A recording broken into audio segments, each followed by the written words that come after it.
Welcome to the Daily Plunge. We're in the Gospel of Mark, chapter 7, verses 1 through 23.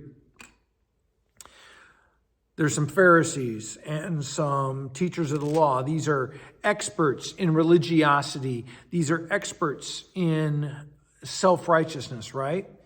And they're gathered around Jesus, and they see that some of his disciples are eating with unwashed hands.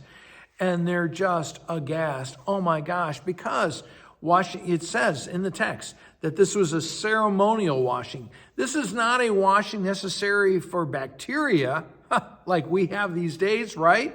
There's no hand sanitizer there. This is just to get your hands wet and to show that you're trying to clean your hands, I guess. But the Pharisees and teachers of the law, these legalists,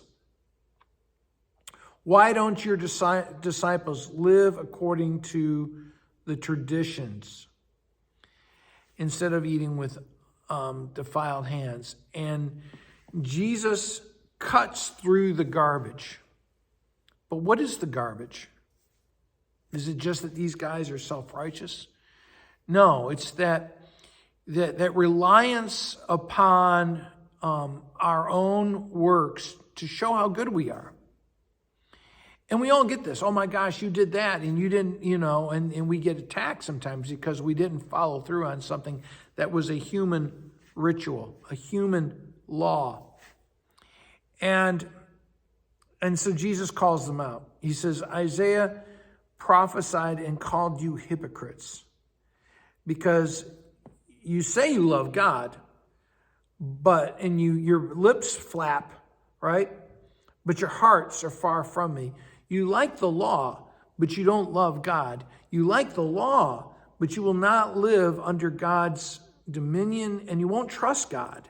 And you keep trying to show God that you can live by the law, but you can't. And so he says you worship me in vain, and instead you have human teachings. And this is a verse that gets used a lot in Christian circles.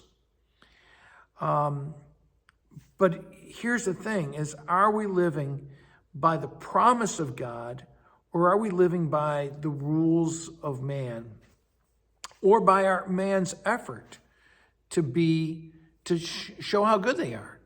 Are we living by our own efforts to say that God is unjust, but we're just? It goes on and on. And so Jesus continues. He says, you have a fine way of setting aside the commands of God.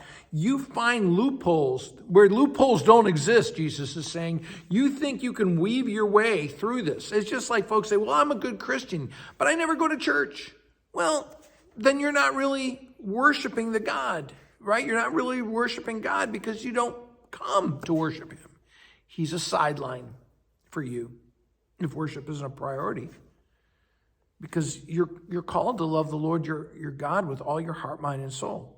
Well, I'm off track. Let's get back over here. So verse 14, he calls the crowd and he says, listen, it's not what goes into you that defiles you. You should be a lot more concerned about what's coming out of your heart, right? And he says, look what comes out of your heart. It's sexual immorality, theft, murder, adultery, greed, malice, deceit, lewdness, envy, slanders, arrogance, folly. All this silliness, all this evil comes from within you. The thing is, what are you going to do about it? You're going to trust Jesus because he's the only one who can save you from it. It's not going to be because you washed your hands or washed any part of yourself. It's Jesus alone who washes you. Well, thanks, my friends. Have a blessed day.